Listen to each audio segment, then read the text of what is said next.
Marseille, 6 avril 2020. Hervé Castanet lit en version audio et seulement audio l'un de ses textes. Francis Bacon. Ni beau, ni laid, ni indifférent, mais plus réel. Il sera ici question des mots de Francis Bacon, 1909-1992, de ceux qu'il utilise un peu là, appliqués et distants, pour répondre aux questions si nombreuses sur sa peinture. Il sera donc ici question de mots pour dire ce que les mots ne peuvent dire, ne savent pas exprimer et que le tableau a vocation à montrer. La peinture, que peut-on en dire? On en parle, mais c'est toujours autour, rarement dedans, note le peintre. Ce que tu ne peux dire, non pas tais-le, mais montre-le, est l'aphorisme que nous pouvons prêter à Bacon. L'intellectuel de service n'en sort pas grandi. Il faut bien concevoir que les intellectuels ne sont pas toujours les mieux armés pour voir de la peinture. Peinture et écriture sont deux univers différents, remarquait-il. Peut-être que dire et écrire empêchent de voir. Peut-être même aussi de penser. Ce qui est montré, ce n'est pas ce que le mot aurait pu dire et aurait raté, et montrer ce que seule une image peut présentifier ici et maintenant dans un donné à voir. Montrer, c'est faire passer. Ce que je fais avec les formes, dit le peintre, je le fais pour des raisons esthétiques, pour faire passer l'image de manière plus aiguë, plus précise. L'artiste se définit comme passeur d'images. Je crois que c'est pour moi une chance que les images me tombent comme si on me les donnait. L'image importe plus que la beauté de la peinture. Et Bacon d'ajouter, au fur et à mesure qu'on travaille, la forme grandit en vous. Il y a des images qui tout à coup s'emparent de moi et que je tiens absolument à rendre. Le peintre ne réussit pas là où le poète échoue, et inversement. Il montre, soit impose et contraint l'œil à s'attarder, à parcourir l'espace de la toile. Il ne montre pas l'envers des mots, il ne fait pas voir le non-dissible du verbe. Il montre, et un autre impossible aussitôt surgit. Il montre qu'il n'y a pas de l'infigurable, ou mieux de l'irreprésentable. Il le détourne. L'infigurable, l'irreprésentable, ne préexiste pas à l'image mais s'en déduit. C'est le reste de toute image, de toute figurabilité. Bien entendu, la peinture ne rend pas visible l'invisible. Elle ne sort pas des ténèbres ce qui serait enfoui, déjà constitué. Elle ne lève pas le voile sur la chose d'Asding toujours cachée. La peinture fait voir, seulement. Et ce seulement, loin de limiter la peinture, désigne son pouvoir et sa puissance. Je pense que pour moi, certaines des images que j'ai faites ont en elles une espèce de puissance, de sorte que pourrait-on dire « je tiens à ce que celle-là reste ». Francis Bacon ajoute avec une extrême simplicité. J'ai eu envie de faire des formes. Idéalement, j'aimerais peindre des salles de peinture aux sujets différents, mais traitées par série. Je vois des salles pleines de tableaux. Chacun tombe à sa place comme une diapositive. Je peux rêver éveillé pendant des heures et voir des salles pleines de tableaux. Il y a donc des images, des tableaux déjà faits, lumineux comme des diapositives projetées. Bacon les voit, elles s'imposent. Peindre se réduirait-il pour lui à les réaliser, à les montrer à d'autres? Ce que je vois, le voici. Serait-il son credo? Non. Dès que Bacon veut peindre ce qu'il voit, une perte s'inscrit. Il le dit, mais m'arrive-t-il de les faire effectivement tels qu'ils sont tombés dans mon esprit? Je ne sais pas, parce que, évidemment, ils s'évanouissent. Ce qu'il voit, il ne peut le montrer. À vouloir faire un tableau de ces tableaux tombés dans son esprit, les images disparaissent. Bacon ne peindra pas ces tableaux-là, vus et aussitôt perdus. Cela ne veut pas dire qu'au bout du compte, les tableaux que j'ai achevés ont un quelconque rapport avec les peintures qui sont tombées dans mon esprit, car ce que je vois est un tableau merveilleux. Mais comment s'y prendre pour le faire? Et bien sûr, je ne sais comment le faire. Bacon peindra la perte de ces salles de peinture, soit l'irreprésentable de ce que le rêve a figuré. Le merveilleux, si bien figuré, des tableaux de rêve est perdu, à jamais représentable. Bacon peindra parce qu'il a perdu irrémédiablement ce merveilleux. Il le dit. Je pense que j'ai tendance à détruire les meilleurs tableaux ou ceux qui ont été les meilleurs dans une certaine mesure. J'essaye de les pousser plus loin et ils perdent toute leur qualité, ils perdent tout. Il me semble que je pourrais dire que j'ai tendance à détruire tous les meilleurs tableaux. Les meilleurs tableaux ne seraient-ils pas ceux qui auraient pu accrocher cette merveille à Galma des toiles des rêves éveillés? Mais l'artiste rate parce que quelquefois cela disparaît complètement et que la toile est complètement surchargée. Comme il dit, il y a trop de peinture dessus, simple affaire technique, trop de peinture et l'on ne peut continuer. Le déclic, c'est son mot, n'a pas lieu. Le tableau merveilleux est plus loin, ailleurs, ou juste en deçà lorsque le peintre est allé trop loin ou trop en retrait. La merveille du tableau rêvé s'est échappée. Encore. Le tableau merveilleux se conjugue au singulier. S'il était réalisé, il serait unique. Ce serait le tableau de Bacon, le merveilleux devenu peinture incarnée. Et il le dit très explicitement. C'est curieux, mais ce qu'on espère toujours, bien sûr, c'est peindre le tableau unique qui annulera tous les autres, condensé en un seul tableau. Ce tableau unique arrêterait la fuite des tableaux imaginés. Il serait point de buter à l'évanouissement des images. Là réside l'échec. Je cherche à enregistrer une image, précise-t-il, et l'image disparaît. Les tableaux rêvés sont des rêves, ils sont fixés, ordonnés, alors que les images vues, elles, sont mouvantes. Il précise, je vois chaque image tout le temps de façon mouvante et presque par séquence mouvante.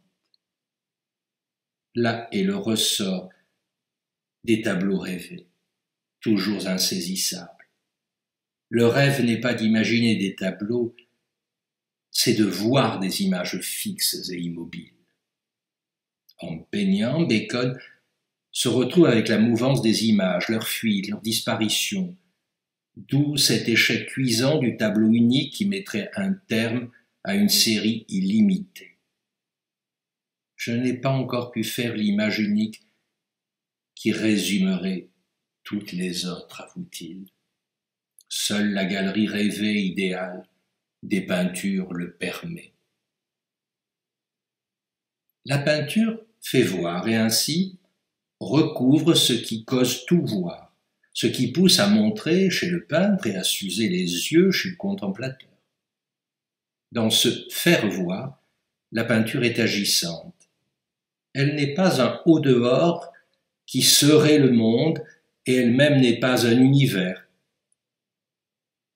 Sur ce point bute toute approche sémiologique, structuraliste des images. Le tableau, à ce titre, n'est jamais une unité close et fermée qui ressaisirait dans sa réflexivité toute perte possible. Le tableau, certes, est silence et espace, mais ce silence est bruyant et cet espace n'exclut pas le temps. C'est le temps de cette perte où l'infigurable est advenu comme résultat. L'espace silencieux de la toile s'est construit par le temps de cette perte qui a rendu mutique. Il est devenu bruyant et bruissant de ce sans-nom qui pousse à figurer, à montrer, à peindre tout simplement.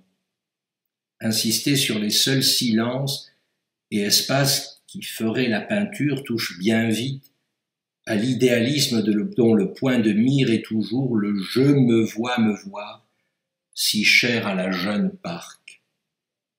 Pour être peintre, l'artiste doit abandonner l'attrait de la jeune Parc, où toujours son œil et la conscience uniformisante le conduit. Cette perte, dans le champ scopique, a un nom, c'est le regard. Et cet objet regard, Lacan lui donne, dans son séminaire 11, son statut. L'objet de la pulsion scopique, et il l'écrit d'une lettre. Objet petit a. Le regard surgit, aveuglant celui qui s'est laissé aller au tableau, comme l'on dit se laisser aller au sommeil, à l'alcool ou à l'opium. En ce point d'aveuglement où la vision n'opère plus, perd son pouvoir, où ses capacités de propriétaire se démantibulent, le regard petit a est vide, c'est-à-dire divise son spectateur. Il est le cœur du tableau, son centre non géométrique. Il n'est pas à l'extérieur de la peinture. Il est le cœur vide au-dedans. Il est l'étranger dans l'intime. Il est l'extime du tableau. Le regard, tel un termite dévorant du dedans, se boit à l'apparence toujours intacte, vide son spectateur. C'est le regard qui a eu le sujet, et non l'inverse. Écoutons notre peintre. Le tableau a sur moi un effet hypnotique, et je ne peux pas le laisser tranquille. Ne pas le laisser tranquille, c'est encore et encore revenir à ce trou du regard. C'est par le travail même de la pratique picturale faire retour à cette cause qui pousse à montrer. Bacon revient dans ses multiples interviews à la modalité par laquelle cette cause, petit a, s'impose à lui. Il parle de sensation, d'excitation. Je le cite, « Je peins parce que ça m'excite. Ça m'excite d'essayer de faire quelque chose qui va me frapper moi-même. Car quand ça marche, il m'arrive souvent d'éprouver un sentiment de surprise fabuleux. Je fais de la peinture pour moi-même, je fais seulement de la peinture pour espérer m'exciter. » Mais écrire permet de dire je, J-E, le sujet de l'énonciation et le sujet de l'énoncé.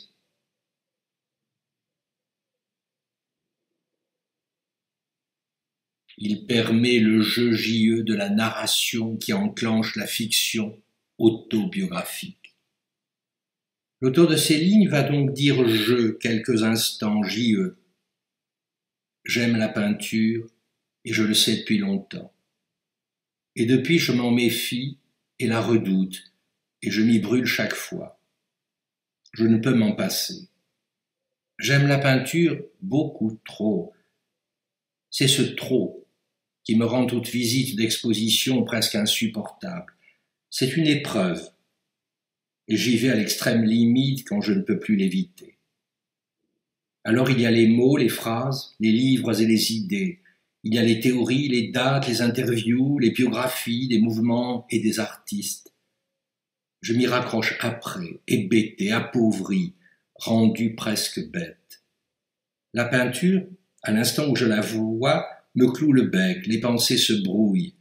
Elle ne s'échappe pas, mais se solidifie devenant petit caillou immobile et sans contenu. Beaubourg au printemps, il y a des années. Dès l'entrée de l'exposition, Francis Bacon s'impose isolé, sur un mur, en avant, les fameuses 3 études de figure au pied d'une crucifixion. C'est un triptyque daté de 1944. Chaque panneau est plutôt petit, 94 sur 74 cm. À l'instant où je vois ce tableau, la fatigue m'envahit. Les jambes deviennent lourdes. Je suis arrêté.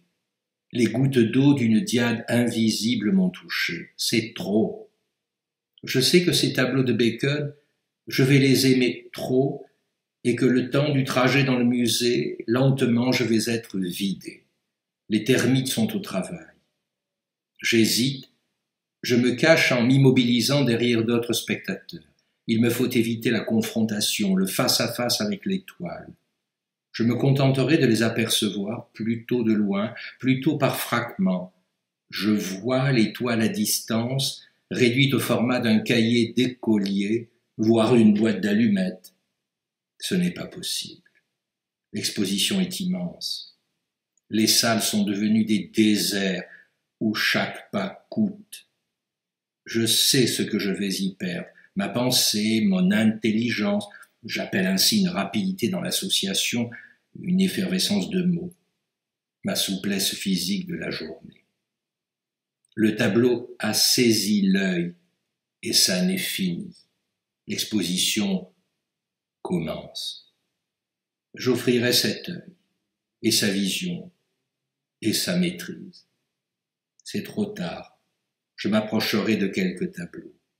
Il ne restera après que les mots pour dire et me rattraper au chambranle de ce qui, à faire défaut, m'aurait précipité dans le trou d'un regard. Je vois mal les tableaux. Je jouerai à cache-cache avec eux. Je n'y retournerai pas. Je ne dirai pas mes mots dans l'après-coup, mais exclusivement ceux de Francis Bacon. Ces mots sont lents, imprécis, parfois peu rigoureux, et pourtant les reprendre, c'est dire un enjeu, une contrainte, un espoir. Inlassablement se dit et se répète que les peintures de Bacon sont violentes. Cette violence, ce serait même le made in propre de ce peintre, et chaque intervieweur y revient. Bacon ne comprend pas, et inlassablement à son tour répète que pour lui, il n'en est pas ainsi, que la violence n'est ni son objectif, ni son enjeu, ni ce à quoi il s'affronte. La vie elle-même est bien plus violente que ces toiles, bien plus horrible et horrifiante. Faut-il donc que nos contemporains soient aveugles pour voir la violence dans la peinture de Bacon et pas dans la vie, là, à chaque instant? À chaque interview, Bacon fait cette réponse. Il n'en démord pas. J'ai cru. Les critiques et les commentateurs, y compris les plus avisés, qui ont insisté sur cette violence. Ce doxème, je l'ai fait mien. Je savais, puisque cela se disait, que l'étoile de Bacon était violente, mais cette violence, je ne la voyais pas, jamais. Je pensais avec les mots et les arguments des autres, et ce que je voyais était différent. Devais-je me dire qu'il y avait une erreur de ma part, une confusion? Il me faut les mots, les idées, les concepts même, je l'ai dit. Mais ces mots-là, qui nommaient sans cesse cette violence, m'empêchaient tout bonnement de voir. Bacon s'est toujours complu dans une imagerie terrifiante, un monde en proie à une sorte de régression fétale. Il nous montre l'homme sous un aspect tragique et caricatural, dit l'un des critiques. Il insiste, ce qui est curieux chez Bacon, dans sa volonté de déformation, c'est qu'il va toujours dans le sens du pire, personnage qui coule, qui se débonde, qui se décompose.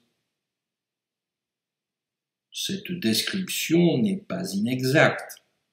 Il y a des personnages sur les toiles de Bacon qui coulent, débondent, se décomposent. Mais cela fait-il une peinture violente? Une peinture horrible, terrifiante? Bacon est violent parce qu'il peindrait, dit un autre critique, à la fois les laideurs de l'époque et notre angoisse plus générale devant le problème de la mort. Mais Bacon ne comprend pas ce vocabulaire. Il le récuse à toute occasion. Prenons notre peintre au mot. Oublions ses commentateurs, oublions cette violence qu'on veut lui faire porter. Michel Leiris, le poète, le dira d'une phrase en répondant à Jean Clé. La peinture de Bacon n'est pas violente. Ou si certains veulent le dire ainsi, c'est vraiment secondaire, anecdotique même. Oui, la violence chez Bacon est une anecdote, du reste plutôt fausse, mais sa peinture, elle, précise le poète, est une présence. Je le cite, de même que certains acteurs en scène ont une densité d'existence à laquelle d'autres n'atteignent pas, quel que soit leur talent et leur conscience professionnelle. De même, ce qui me fascine dans Bacon, c'est que ces tableaux sont absolument criants de présence. Que l'on trouve cela beau ou laid, peu importe. Mais comment s'y prend Bacon pour réussir à faire surgir cette présence si excitante pour lui? Il crée des pièges. Citons ces mots plutôt longuement. Je fais des images et à travers ces images, je tente de piéger la réalité. Le problème avec le réalisme, en tout cas celui qui m'intéresse, c'est d'échapper à cette forme de réalisme primaire qui est purement illustratif. Il faut concentrer, ramasser au maximum la réalité. J'ai presque envie de dire qu'il faut arriver avec les images à ce que font les sténographes avec les mots, le signe en raccourci à la place de la phrase. Piéger la réalité, c'est comme un mot à la place de la phrase, c'est construire un fragment qui vaille pour la réalité du tout.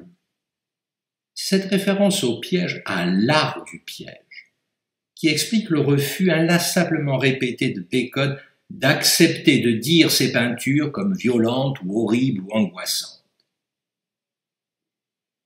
Il le martèle. Quand on me dit que mes tableaux sont troublants, poignants ou choquants, je me demande toujours si la vie n'est pas plus troublante ou choquante. Je voudrais tellement arriver à attraper un instant de cette réalité-là, avec tout ce que cet instant contient de subjectivité, et l'enfermer dans un tableau.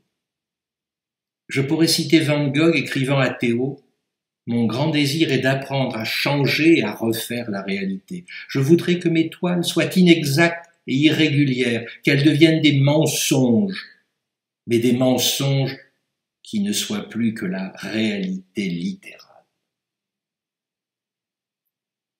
Piéger la réalité, selon Bacon, n'est pas limité, la reproduire à l'identique, ce que réalise l'illustration. Piéger la réalité, c'est la créer, l'inventer, mieux encore, c'est la déclencher. Il l'affirme, on pourrait employer le terme déclencher. Voilà, déclencher la réalité, ce qui est très difficile. Il faut faire toutes sortes de transformations pour y arriver, mais c'est ce qui m'intéresse. C'est pour cela que je n'aime pas vraiment la peinture abstraite. À une autre occasion, en 1984 pour être précis, Bacon précise « Ce que je cherche, je le sais, à présent, un peu plus nettement. » Eh bien, c'est le réel de la réalité. Qu'est-ce que la réalité quand on veut saisir un moment qui est peindre des images qui s'imposent comme des faits de la vie? C'est tout le contraire de l'illustration naturaliste. Cette réalité, Je voudrais la capter, la mettre dans mon tableau. Pour ma part, je me rends compte qu'il faut être de plus en plus artificiel pour atteindre la réalité. Que fait-on d'ordinaire? Une copie de cette réalité, alors qu'il s'agit de la toucher au cœur de ce qu'elle est, et non de rendre son apparence illustrative. L'art de Bacon est de détruire la copie illustrative de la réalité, autrement dit d'imiter ce que la réalité livrerait bien visible à l'œil et à ses pouvoirs. Bacon, lorsqu'il s'exprime ainsi, et lorsqu'il peint de la sorte, se livre à une double décomposition.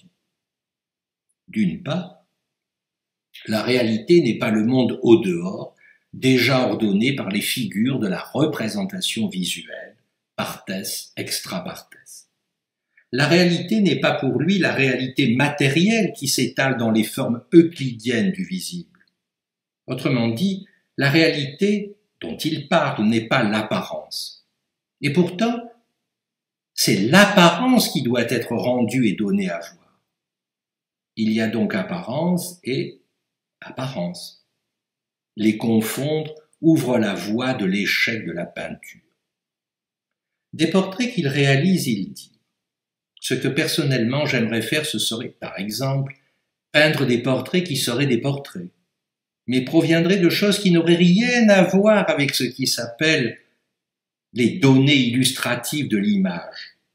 Ils seraient faits différemment et pourtant ils rendraient l'apparence. Pour moi, le mystère de la peinture aujourd'hui est la manière dont l'apparence est rendue.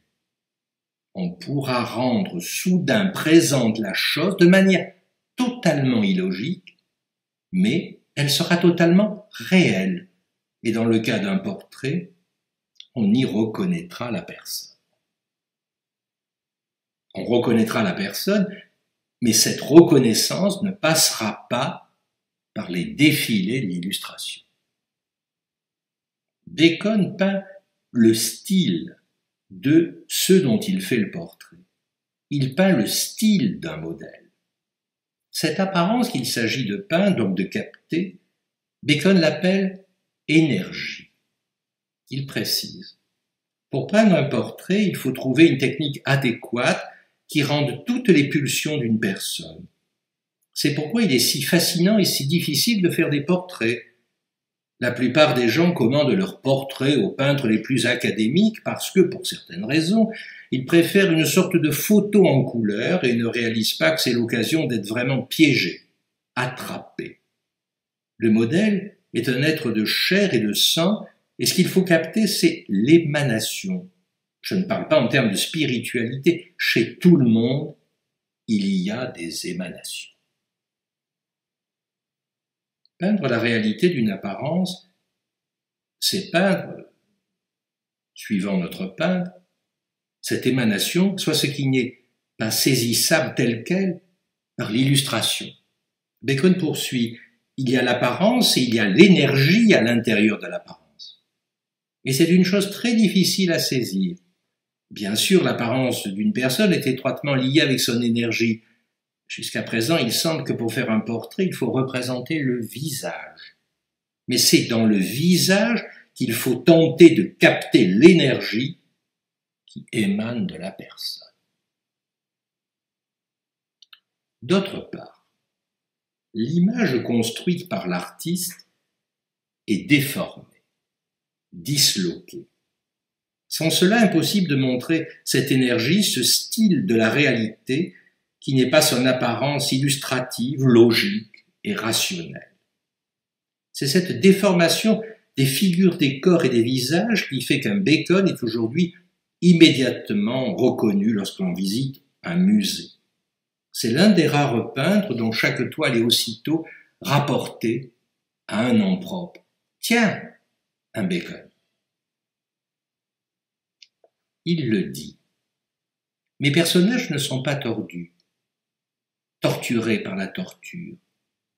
Je ne déforme pas les corps pour le plaisir de les déformer, mais pour transmettre la réalité de l'image dans sa phase la plus poignante. C'est peut-être une mauvaise façon de faire, mais c'est la seule que je connaisse pour arriver à quelque chose qui se rapproche le plus possible de la vie.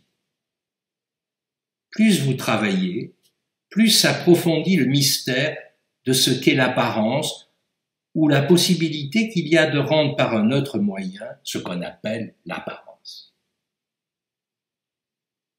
Prenons 2 exemples parmi les tableaux. À propos des nombreux portraits de Michel Leiris, notre peintre remarque : « J'espère toujours déformer les gens dans le sens de leur apparence. Je ne peux pas les peindre littéralement. Je pense que des 2 portraits que j'ai faits de Michel Leiris, celui qui est le moins littéralement lui est en réalité celui qui lui ressemble de la manière la plus poignante. Je tenais vraiment à ce que ces portraits de Michel lui ressemblent. Ça ne rime à rien de faire le portrait de quelqu'un s'il n'est pas ressemblant. Cela reste l'une des choses qu'en peinture il est franchement impossible d'expliquer. Je voudrais faire en sorte que mes peintures soient de plus en plus artificielles, de plus en plus déformées, comme on dit. Oui, certainement de plus en plus artificielles. » Il faut donc que Bacon peigne un tableau de Leiris qui soit reconnu comme tel et qui ne soit pas littéral pour autant.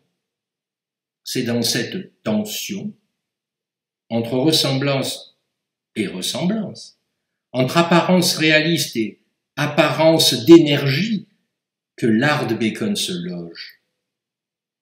Il le dit, ce que je veux faire, c'est déformer la chose et l'écarter de l'apparence, mais de cette déformation la ramener à un enregistrement de l'apparence. À une question de Sylvester, tirée de leurs entretiens qui ont fait date, il dit : « Voulez-vous dire que la peinture est presque un moyen de provoquer le retour de quelqu'un et que l'acte de peindre est presque semblable à un acte de rappel ? » À cette question de Sylvester, l'artiste sans hésitation répond : « C'est ce que je veux dire. » Après le portrait, un paysage. À propos d'un paysage, il dit : « Je voulais que ce soit un paysage, et que cela ne ressemble pas à un paysage.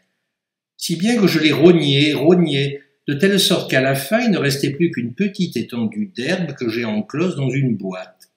Et ça, c'est venu vraiment en désespoir de cause, à force d'essayer de rejeter l'apparence de ce qu'on appelle un paysage. Je voulais que ce soit un paysage qui ne ressemble pas à un paysage. Mais lorsque le spectateur se place devant le tableau, ce paysage qui ne ressemble pas à un paysage réaliste doit néanmoins être immédiatement reconnaissable comme un paysage. Bacon, ne l'oublions jamais, est un peintre figuratif et non abstrait. La toile est devenue un paysage qui ne ressemble pas à un paysage qui est un paysage. Ajoutons, qui ne ressemble pas à un paysage peint, un paysage situé dans l'histoire de la peinture. À ce titre, Bacon est peintre et non théoricien ou esthéticien ou critique. Explicitement, ces images peintes renvoient au tableau déjà peint, c'est-à-dire à l'histoire de la peinture, de ses enjeux, de ses choix, de ses ruptures. Un paysage de Bacon est un paysage jamais encore vu dans la peinture. C'est une image neuve et nouvelle, non point par rapport à la seule réalité extérieure concrète et visible, mais par rapport à la réalité des images dans l'histoire des pratiques picturales. Cette image déformée est une image travaillée par le temps, par la mort. Bacon le rappelle. Ce qui m'intéresse davantage, c'est saisir dans l'apparence des êtres la mort qui travaille à nous, à chaque seconde, perdant un peu de leur vie. Cela est en soi un fait. Une logique se précise. Si notre peintre peut affirmer, quand je dis plus réel, je veux dire plus près du fait, c'est alors que l'apparence à saisir, c'est celle vrillée, dynamitée en silence au-dedans par la mort.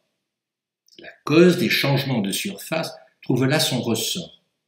Le corps, le visage se transforme, se décompose progressive et inexorablement sous la pression de cette mort qui a toujours le dernier mot. En cela, elle est réelle. C'est elle le fait, la réalité ultime, le réel sans nom. Le paradoxe, c'est que piéger la réalité, c'est piéger non pas la mort, mais l'instant où la vie se présente active et agissante. Il le dit, dresser un piège au moyen duquel il espère attraper sous tout vif ce fait vivant. J'espère être capable de faire des figures surgissant de leur propre chair. Ce serait une sorte de peinture structurée dans laquelle les images surgiraient, pour ainsi dire, d'un fleuve de chair. Bacon nous fait une confidence. C'est sûr, nous sommes de la viande, nous sommes des carcasses en puissance. Si je vais chez un boucher, je trouve toujours surprenant de ne pas être là, à la place de l'animal. La vie, après tout, de la naissance à la mort est une longue destruction. L'erreur serait de penser, comme cela se dit, que Bacon peint les corps humains comme des carcasses. Il ne peint pas la mort dans la vie. Il peint au contraire le vivant, exclusivement le vivant. Celui qui n'est tel que parce que la mort rôde. Bacon ne lève pas le voile sur un quelconque au-delà, sur un après toujours mythique de la vie. Il lève le voile sur ce qui est là et n'est jamais vu parce que jamais montré. Il le clame, nous vivons presque toujours derrière des écrans, une existence voilée d'écran. Et je pense quelquefois, quand on dit que mes œuvres ont un aspect violent, que j'ai peut-être été de temps en temps capable d'écarter un ou deux de ces voiles ou écrans. Autrement dit, à suivre Bacon, le voile est levé, et c'est la peinture qui monte et présentifie. Le voile est levé sur un tableau, un fragment, sur la trace picturale elle-même. C'est le fait à son point le plus vivant, selon son mot qui est visé et atteint. L'auteur de ces lignes retrouve le jeu JE. Je me suis toujours demandé, devant les toiles de Bacon, si à aller les voir, mon avenir n'était pas déjà inscrit. La formule peut faire sourire les rationalistes, les commentateurs avisés, les historiens de l'art et quelques autres. Et pourtant, pourquoi ne pas supposer que la peinture aurait ce pouvoir non pas d'annoncer l'avenir, mais de le montrer à un de ses fragments? Aller se planter devant ces toiles, c'est tenter peut-être de voir où ma vie ira se loger. Un événement est advenu, déterminant. Ce sera moi, et cela, je ne l'ai pas encore vécu, ni peut-être même soupçonné. Je l'ignore encore. La toile le montre, une image se déplie, mais la tentative chaque fois échoue. Je ne trouve rien. À la sortie, me restent les coups de poing de la peinture. Me voilà prêt pour d'autres aventures.